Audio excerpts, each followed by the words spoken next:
Welcome to Soni Irabor Live. Tonight, we'll be looking at the continent of Africa. We know one of every 4 Africans is a Nigerian, I'm told, yeah? So that means we're massive, we're large, but we're also the heart of Africa. If you look at where Nigeria is located on the Gulf of Guinea, the map of Africa, you know we are the heart of Africa. But saying that doesn't mean that we're actually playing the role of being the heart of Africa, but maybe we're selling out our giant status and letting the world come in here and harvest as they like.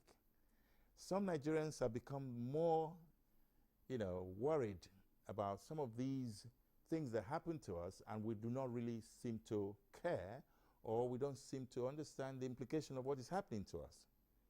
Once upon a scramble for Africa in the 19th century, yeah. Now there is another scramble for Africa that is brewing its head. We also know that the scramble continues with the efforts of African leadership and Africans themselves. But when you target Africa in the way Obianuju Ekeocha has expressed her fears in this book, Ideological Neocolonialism in the 21st Century, you probably begin to put together. Let me just try and read from the paraphrase that I have in front of me here. The Western influence over Africa that is, rarely talked about. That's one.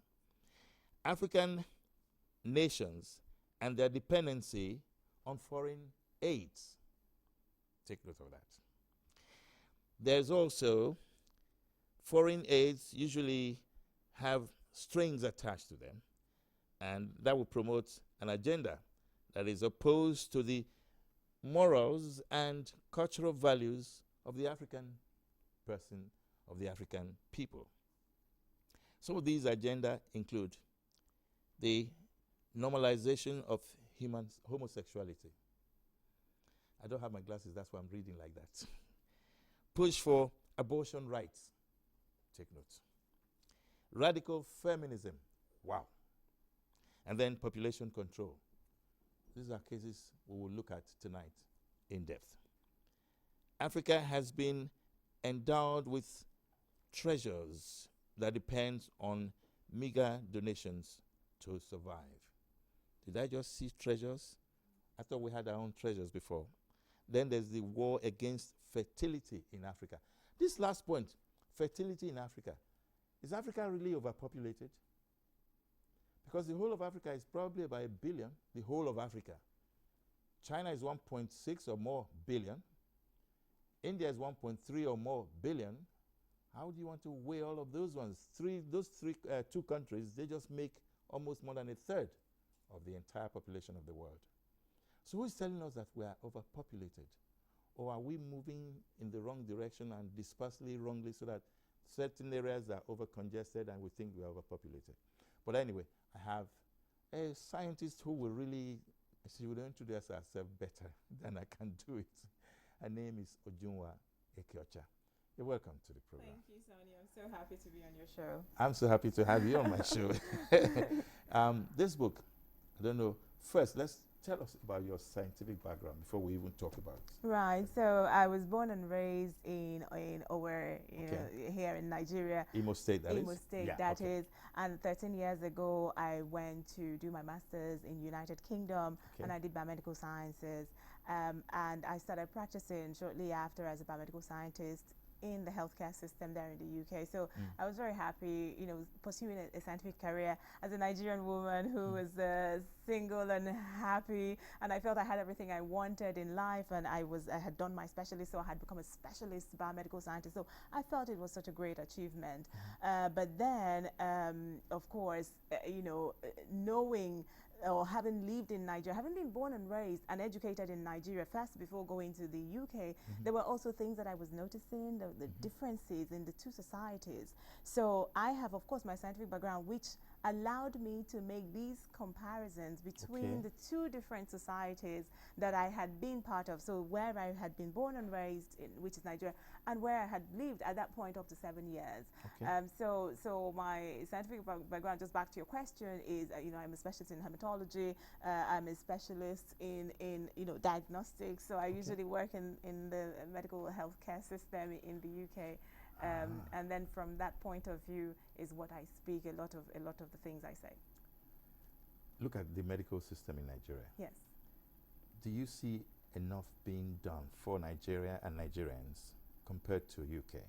Absolutely not. And it's so interesting to kind of reflect on it, because fortunately, again, before I went to the UK, I was already a part of the community at UNTH, which is University of Nigeria Teaching Hospital. Yes. I had been there, I had been in the lab for a number of years. I had also been trained there.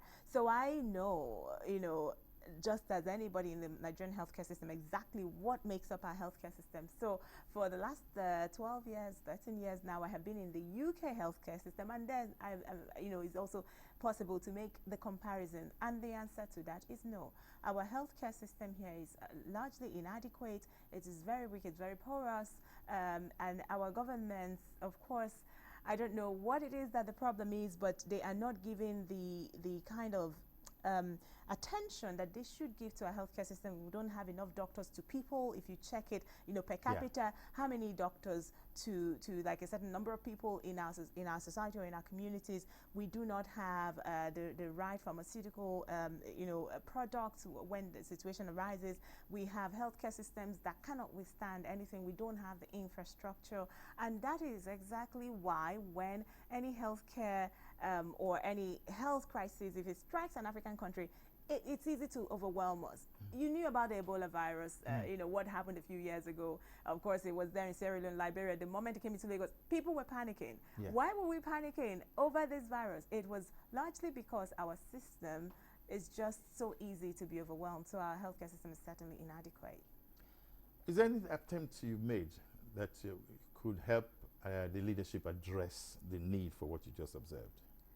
Well, I think the leadership in Nigeria, from my own experience, I think they know what the problem is. Because if they didn't know, when they themselves become sick, they wouldn't be heading to London.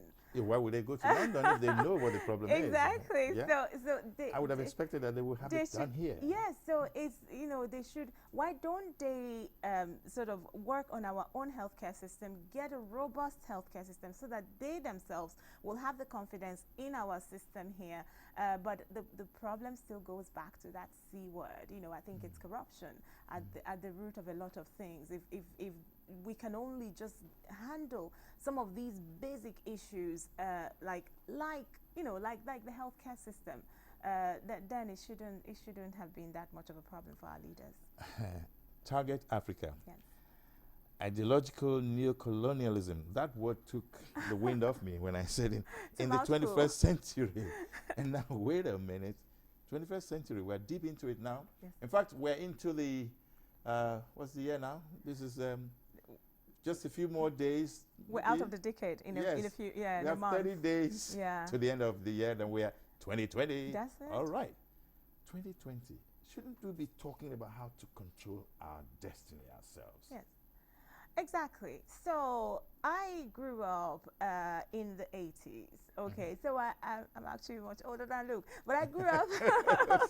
I grew up in the 1980s at a time when what I perceived growing up was that we were proud of our heritage. Nigerian independence is a huge deal, and really huge deal. Our flag meant something. Our coat of arms. They used to teach us in school. This is what the horses mean. This is what it means. Why is there a green patch of grass there? Why is our flag green?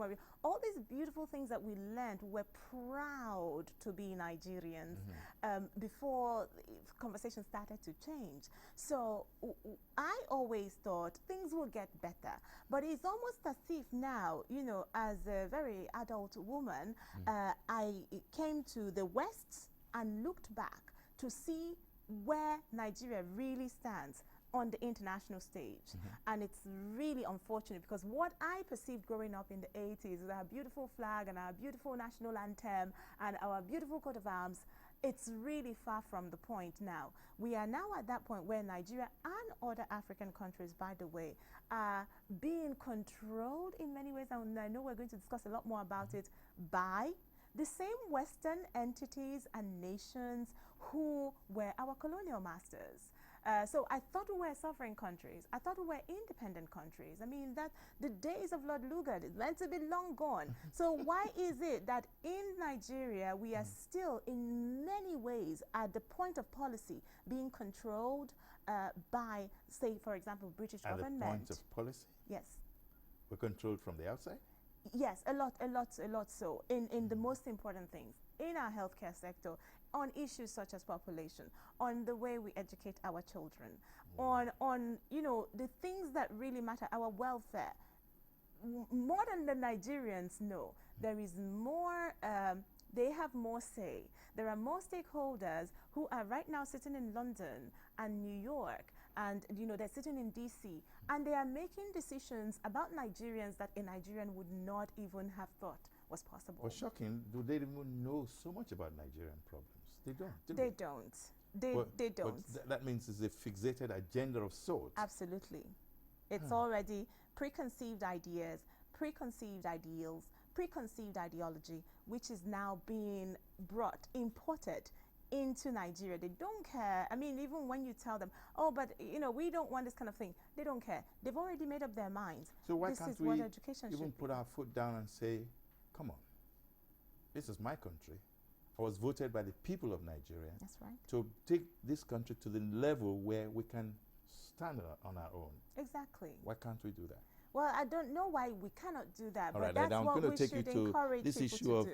you know, Nigerian nations and their dependency on African nations and their dependency on foreign aids. Yes. That seems to be an appropriate place to put that right now. Right. Foreign aids, what? Exactly. So the average Nigerian, for example, does not realize that, you know, billions of dollars come into this country every year from various Western entities. That are not borrowed? That are not borrowed. So there is the soft loan that people kind of know about sometimes. We may hear about the loans because that's what is spoken more about. But there is the humanitarian aid, the money that is given, as we say in Nigeria, for dash, for nothing, it seems. It's just somebody coming from the British government and saying to the Nigerian government, let's help you. Let's help you because your women, you know, need empowerment. Let's help you because your youth need empowerment. And then they set up little sort of NGOs, they set up offices, they set up agencies across Nigeria, across other African countries, and they begin to kind of partner with our Nigerian government and bring in a lot of their money, but because they hold the coffers, they also get to make the decision exactly how this money is spent. Yes. Well, that should be in our favor, don't you think? That is what anybody would think. If someone is giving you free money, what can be bad about it? Well, there is a difference between someone knocking on your door and saying to you, Soni, here is 10 million naira, do whatever you want. So you know your children have to go to school, you know you have to do this, you know you have to do that, you know there's a healthcare thing to deal with.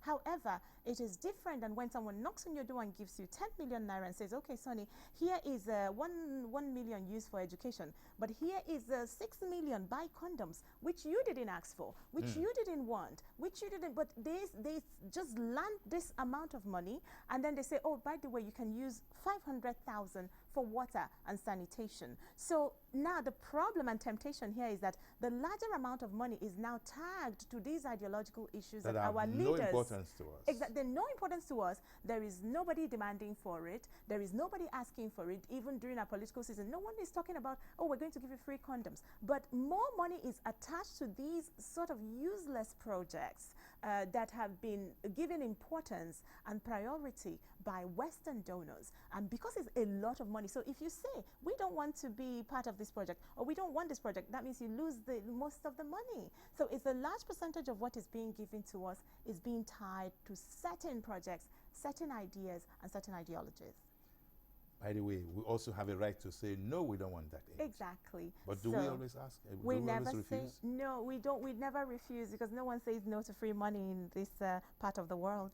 Okay, so we're taking a short break. We'll be right back. A lot to talk about.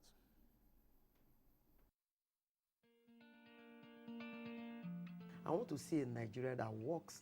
I want to see a Nigeria that whenever I leave this country, that I'll be proud of that passport. Lagos is a proof that Nigeria can work. Accountability is not part of our system because nobody has demanded it. And until you demand something, it won't be given. When young people leave the shores of this country and they go overseas, they spread their wings, they excel. So there must be something fundamentally wrong with our space.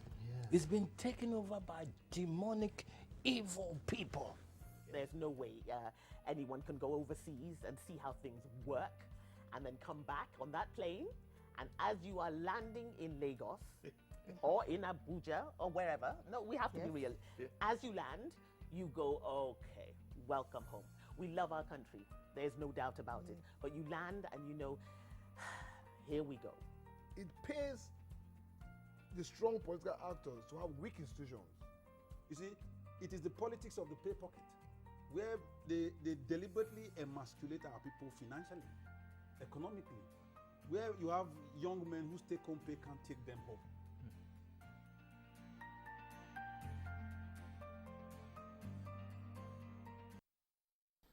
Yes, when we went on break, we were talking about, the right to refuse foreign aid if it's not in my interests. I'm just going to take it right from there. Let me ask you again. Yes. Do I have a right to refuse your aid if it's not in my interest? Absolutely. We should, in fact, learn to step down our feet and say, you know what, this money you're giving us, it's not good for us, it's not good for our children, it's not good for our families. But what I've found in the years that I have done work and research and studies on this issue, Soni, is that there is something I found, and I have called it aid addiction. I know someone might be offended by that. What do you mean? Yes, the Africans have a real aid addiction, and if anybody knows anything about substance addiction, you would find that no matter, even when it's, it's bad for you, even when you know, this heroin is going to kill me once it goes into my bloodstream, they still accept it because, by the way, it's $9 billion. It's a lot of money. That's actually, that's the figure. If anybody wonders exactly how much Africa gets on these things like population programs, it's about $9 billion a year just for us to go buy condoms and contraception and, to promote things like abortion and different. Yeah, but why would I be told how to promote abortion? Yes. How to use contraceptives? Yes. Why? Why should anybody come and tell me how that should happen in my country? Imagine it happening on a domestic level where you have a 16-year-old son and then you find your neighbor coming in and saying, this is how you use a condom. You will be offended. You'll be very offended. So why is it that we find African nations ready to prostrate and accept these things as advice from Western countries, developed countries, even sometimes NGOs, private NGOs, philanthropic organizations come from America, they come from United Kingdom, they come from all over the West, and they come upon us and they say, this is the curriculum you should be using to teach your children about sex, and you open it, has nothing connecting to our own cultural views and values. I was just going to say, our cultural values naturally helps us to exactly. We have our guard against such things. No? Exactly. We have our beautiful traditions. And before anybody says, oh, you're just being idealistic, well, actually not. Because those who live in Lagos are not the only Nigerians. There are many more Nigerians living in villages, living in rural areas. If you talk to any of those people, what they believe about human sexuality, what they will tell you is really pure value, and it should be appreciated, and their voices should be heard, and they should be respected, but they're not. So what then happens, I find, because I go to the United Nations every year for the usual women's meeting around March, so I spend two weeks every year in Manhattan at the United Nations, and it's always shocking to see how the African countries are on one side, the Western countries are on one other side, and because the Western countries have all the money, the African countries kind of line up, and they're telling them, in Nigeria, we have this amount of condoms, we're doing this, we're teaching our children about unplanned pregnancy, but really, from the Western point of view, when they talk about feminism, Canada, for example, in the last couple of years, they have been promoting this very poisonous form of feminism that is really pinned on hating men, like a hatred of motherhood, a hatred of men, hatred of marriage. It's all about just women empowerment. You know, they try to separate women from their natural and beautiful roles as mothers and givers and carers within our community. It doesn't mean that women cannot get all the best things in career. You know, I am a career woman myself. But that's not what the United Nations is promoting. That's not what the Western countries that are attached to the United Nations, that's not what they're promoting, the NGOs. So African countries, up until now, I haven't really seen them stepping down, especially with regards to money. Once there is money on the table, and there is always money on the table. About 10 days ago, there was a huge conference in Nairobi, the ICPD, the International Conference on Population and Development. And I'm so grateful that I'm saying this on air, because there were delegates from Nigeria for that conference. At that conference was all about population, reproductive health, you know, all of that. There were talks, there were actual talks on abortion and how to, you know, get safe abortion and all whatnot. And the Africans, it was just so unfortunate, because a lot of the African countries kind of stayed in line. At the end of this a couple of days, I think it was 4 days conference, they then gathered together and do a fundraiser. You know, imagine doing a fundraiser like in your church or something, and people started to volunteer like how much they're going to give. Can you believe, Soni, that in this 4-day event they were able to raise up to $8 billion with a B. For what? For reproductive health. For reproductive For health. to help with reproductive, especially with the developing countries. So these people are ready to donate. Let me get this right. Yes. For helping with reproductive health, in Yes. what sense?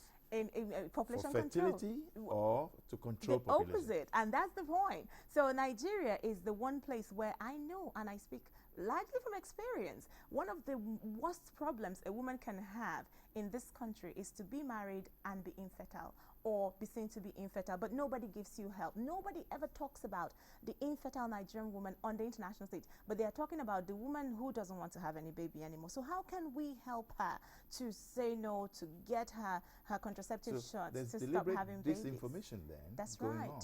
Absolutely. And that, in a way, affects the whole essence of being a natural woman Yes. that does not need inducement to not reproduce. Of course. I mean, it's always a lot of these contraceptives, contraceptive drugs and devices, you see how they work. They actually work against the natural fertility of the body, the natural health of the body, hormonal balance. You know, these are powerful chemicals. They're cocktails of powerful chemicals.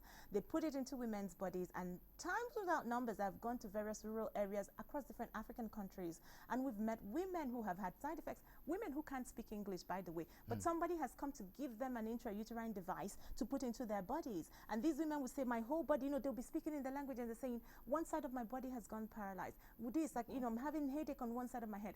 And yet, the pharmaceutical companies from the West who made all of this possible, the Western NGOs that made all of this possible, the Western nations that put in the billions of dollars to make this possible in African villages, they go scot-free. Nobody is sued. There is no class action lawsuit. There is absolutely no repercussion. So they continue to do it with impunity. This is because it appears nobody on the part of the African Yes.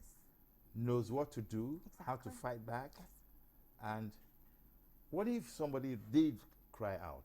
I hope people will cry out. I hope, like, with this platform that you have given for this issue to be discussed today, that is so rarely discussed, as I said in my book, that ordinary Africans would know. You can begin to challenge the Western nations. You can begin to challenge the former colonial masters. Begin to ask questions. If you find organizations, you know, American organizations, you know, British organizations that are here doing whatever family planning, you should be asking them why they are so interested in making you stop having children. Why aren't they in your villages building schools and you know, getting us new libraries in these schools in villages, you know, in all these other states far away from Lagos? Why aren't they doing all those things and giving access where there ordinarily is no access? But they're ready to go into the deepest villages to bring condoms, you know, into the households Who of gives people. them access to the villages? Our governments.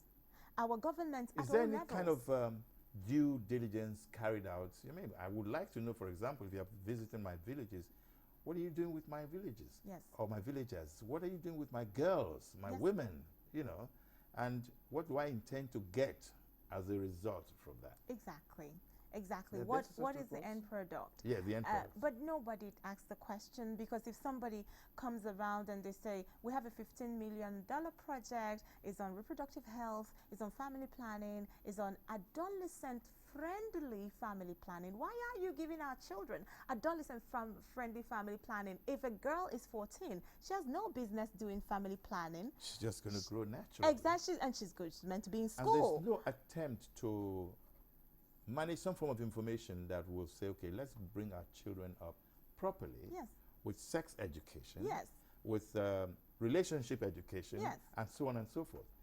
I don't see that happening too often, is it? No, because just thinking aloud here. No, because the people in charge on our side, they're not really doing the work. They're not really, it's like there is absolutely no due diligence. So they open the door. Oh, it's a United Nations agency, so let's just open the door. If UNICEF comes to a village and they want to have access to a school, for example, nobody's questioning them. Nobody's asking them exactly what are you going to teach our children. But everybody here needs to think about going to the UN websites and checking out exactly what they define as comprehensive sexuality education, for example. A lot of it has nothing to do with the African standards. A lot of it is diametrically opposed to the African way of life. A lot of it is completely kind of fashioned to undermine parenthood and the way an African parent ideally would want to raise up their children. People should ask more questions, because our leaders are failing. This is one issue our leaders are failing in, and people don't really feel it. It's not like the economy where it's easy to feel it and so people complain, but this is one area where the people, the Western stakeholders, they're called, they have such access, scary access in fact, to leaders in a country like Nigeria and other African countries, which is kind of it's not justified. But I think the only reason that the access is given because they have so much money, and so they're constantly given a say in policy in our countries, in our towns and villages. African countries, you have Uganda, for example, yes. and Nigeria. They're fighting against homosexuality. Yes. In the strangest form, and they're also saying that homosexuality should be given freedom. Right. So Right. when it comes to LGBT issues, that at least a lot of Africans. Let's break this down to yes. lesbianism. Yes. Gay. Gays. Bisexual, transgender, and queers. Yeah, LGBTQ. So and what was that? With the queers. Queers? Yes. What's queer about queer? Really? I don't know. That's how it's LGBTQ. So Okay. these are issues that have been, of course, now given priority on the international stage. They have been, sort of kind of elevated, especially at forums like UN forums. And African countries have suffered the brunt of it, because they always kind of demonize African countries and say, oh, you want to kill all gays, and you want to destroy people's lives, and instead you should give them freedom, you should allow them, if a man wants to be a woman and all of that. So, but what I have to say is this: you cannot love our children more than we do. Anybody who comes from the West and you say you're coming to fight for the gays and lesbians of Africa, the first thing you must remember is that these people are our own children. We love them first and foremost as human beings, and we will always love them. But then what we are insisting on is our, sexual morals and standards. We should train them. Which, of course, groom them. Exactly. We love within the context of family, but you cannot begin to tear down, marriage as we know it in society, just in order for you to recreate it to mean whatever you want it to be, which is redefined. But those standards, of course, are being forced down on us. And you mentioned Uganda and Nigeria. As a matter of fact, as of today, those are the only two African countries that have any laws in the books, against, say, for example, same-sex marriage and things like that. We have a caller here. Hello. Hello. Good evening. How are you? Good evening. I'm fine. Your name and place of call, and go ahead, please. Okay, I'm Joy by name. Okay. Go ahead. Hello, is this well? Yes, it is well. Thank you. But go ahead, please. Hello, sir. Yes, go ahead. Speak. I thought you wanted to ask a question, right? I saw your program just yesterday, and I copied the number from the screen. Yes. All what I need, sir, is prayers. Oh. Okay.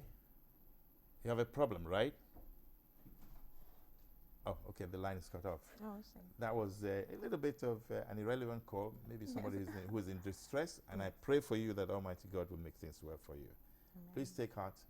It is well. We're discussing something that's so maybe few and far between, maybe taken from afar when you're looking at it from whatever angle. But honestly, I'm worried because African cultural values are being Yes. Torn fragmented apart. here. Yes. Yes. So, yes. So our cultural views and values are so within our DNA. And as an African, Nigerian girl, I didn't really appreciate it all that much until I went to the UK, until I started living in society and started asking questions. Why do we see family differently? Why do we treat marriage differently? But then I had to make some deeper reflections. For example, our language. So I give you an example. In my own Igbo language, the way you describe, for example, a baby in the womb is nwa noni mafo, the child. You have to use that word, child, in the tummy, right? So you cannot have that as your root language and still accept abortion, because the thing with the language in the West is that it can all be watered down. You can be made to forget there is a baby in the womb, but we cannot have language, African languages that are so sort of, they kind of embody our values and still be able to live with that, one-on-one. So, for example, the LGBT, back to the LGBT issue that we were discussing. When you want to talk about sex in Igbo, again, it translates into the relationship between man and woman. So you must use that language. Right. And there is no way to skip it. Now, once you get down to those kinds of things that are so part of our lives that we don't even think about, it is the way we express something or the way we say something that then makes it impossible for us to have this, to be these people with this language or this root language as describing this, and also go ahead and say that's okay. You can have So abortions. Exactly. So down to who we are at the root or at the core. Unless our people start to forget who we are, our children start to forget our language. Even if we try to forget who we are, there be a kind of disorientation. That's right. Because there's a flow. Yes. And then you truncate it. What happens? It's such an unnatural an unnatural phenomenon there. We believe so much in lineage. In a village, you go somewhere, you meet an old woman, the first thing she wants to know is, whose child are you? So we're doing all the time, we are checking your lineage, and we are checking, so we believe so much that a person represents not only the future, but you represent the people, your ancestors, your grandfather, your great-grandfather. We carry the blood, and we believe in bloodlines. And the child in the womb also carries the bloodline from day one. So how do you shed that blood in an abortion clinic? This is the problem that the Western people have encountered in African countries. So its roots, is so part of who we are. In clear context, yes, the word homosexuality, yes, even the practice of it, yes, aberration, inimical, not acceptable. It negates the values that Africans are known for. Exactly. Right? Yes. Okay. Now, if we also look at abortion, yes, it looks like you've already mentioned it. Yes. That the baby is conceptualized. Yes. And it takes a man and a woman to do that. That's right. So what happens if homosexuality is given pride of place? That means humanity is going towards extinction. Exactly. So it's all depopulation. And that's why so they're allowing us, or they're pushing us towards this cliff of depopulation, and they're kind of pushing us away. Why are they not facing China? Why are they not facing India? Exactly. And it's good that you speak about China and India. When people talk about Africa, there is a huge what now some economists called a mapancy. So of course, when they draw the map of the world, you see Africa right there in the middle, and we kind of look like we are the same size as America or Latin America. That's actually not true. In reality, you can fit all of the landmass of China into Africa. There will be space enough to take all of India. There will be space enough to take all of the United States. There will be space enough to take all of the Western. So Africa is indeed the large. We're the largest. We will take a short break after that. We'll be right back.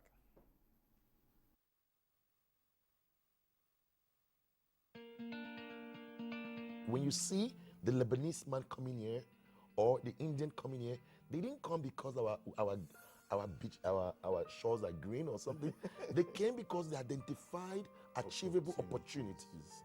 So what is blinding us as Nigerian youth from identifying those opportunities? It's only here that a man is 50, he's still dragging pot of rice with his siblings, and he's still a youth. The countries that these people are running to, if those citizens ran away from their own country this same way, there will be nowhere to run to. Stay in your house and fix your problems. When you negotiate the price of greatness, you settle for mediocrity. Every nation that you see people highly patriotic, they've been taught, it's been ingrained in them from birth. You meet the average American, he's almost arrogant to a point. Back in the day, in the 60s, when I used to beg Nigerians to come and school abroad, people would go out in Europe, and when the people in the shop saw Nigerians, they would slam the door shut because we're ready to spend money. You know, we don't have that anymore.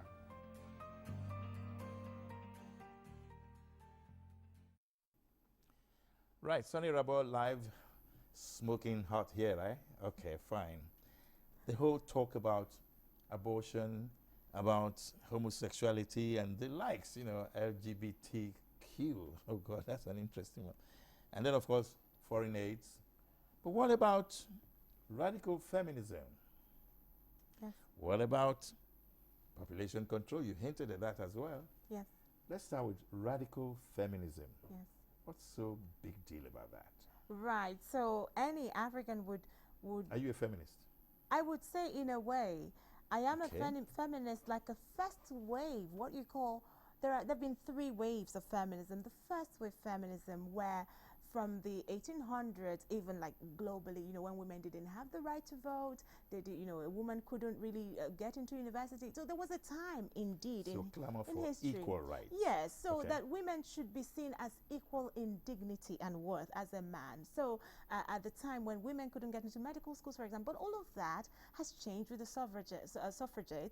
All of that changed with first wave feminism, where women were saying we should be able to work. You know, we should be able to travel without needing our father's signatures for our passports and things like that. So I am a feminist from that point of view, that a woman should have the equal right and dignity. I should be able to, you know, go abroad, come back as I want.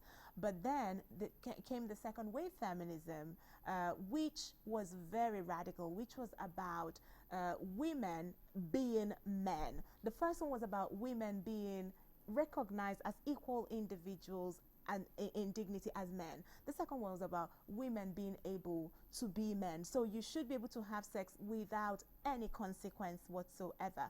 And so to have that, the assurances and the insurance that women were asking for, especially from America, places like America, was, you know, contraception. They had to have their contraception, and they had to have the right, the legal right to abortion. And at that point, then they said, this is it. This is what will make us equal to men. So if you need to get into university and you find yourself pregnant, for example, you know, and you want to remove it, yeah, go ahead and you should be able to. So from the late 1960s, you know, first Britain legalized abortion, and then Canada legalized abortion, and then United States, of course, through the Supreme Court, legalized abortion in 1973, and so on and so forth. France came in 75. So all the Western countries, one by one, have legalized abortion up But until the Asian countries are not.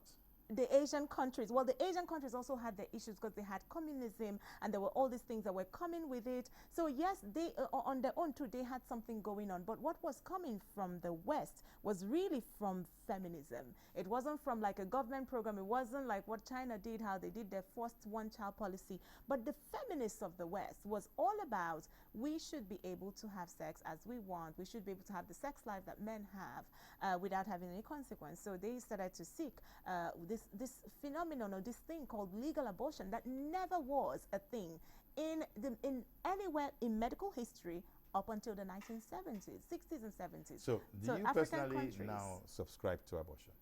No, absolutely not. Because that push for abortion came all the way to the doorstep of African countries, and they are trying to force African countries or pressure African countries into legalizing abortion. And I would never support abortion. Why? Because For us to support anything, you have to know what exactly is the substance being discussed. What exactly is the issue? Can it ever be made good? If something is objectively bad, there is nothing to make it good. There is nothing that could ever make armed robbery good, no matter the reason, right? So abortion is destruction of human life. Because of time factor. Yes. What's your advice to African leaders and how to, protect African sovereignty instead of being victims of scrambles and all those things? African leaders have to stand tall and they have to stand strong. They have to rise to full stature. Africans are great. We are amazing, beautiful, innovative people. We are survivors and we can do without foreign aid. They should begin to speak up and speak out for their people. They should be able to go to international forums and take a strong,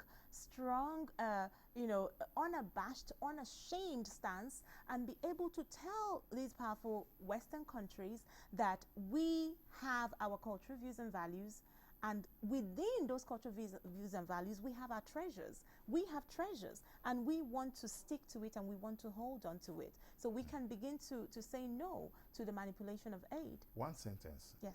China is colonizing Africa. Yes. In a very strangely powerful, fast way. Yes. What do you have to say about that? That's almost like what you said about the West. The Africans have to learn what happened in history. You just have to so they go shouldn't back. Also fall victim to that. Do not fall victim. Find out what happens when a nation comes in and they're taking up a part of your own country. They're taking up parts of your territories. Okay. Yeah. Well, time is up, and this is Soni Irabor live saying we've just had the privilege of having a scientist and an author and a great speaker, for that matter, Obianuju Ekeocha. Am I right? Yes, Obianuju Ekeocha. Obianuju Ekeocha. Okay. Thank you so much for coming on the show. Soni. And Soni Irabor Live, always the best for you to unravel some of those things that naturally will cause some ripples in your mind. Thank you again. Good night.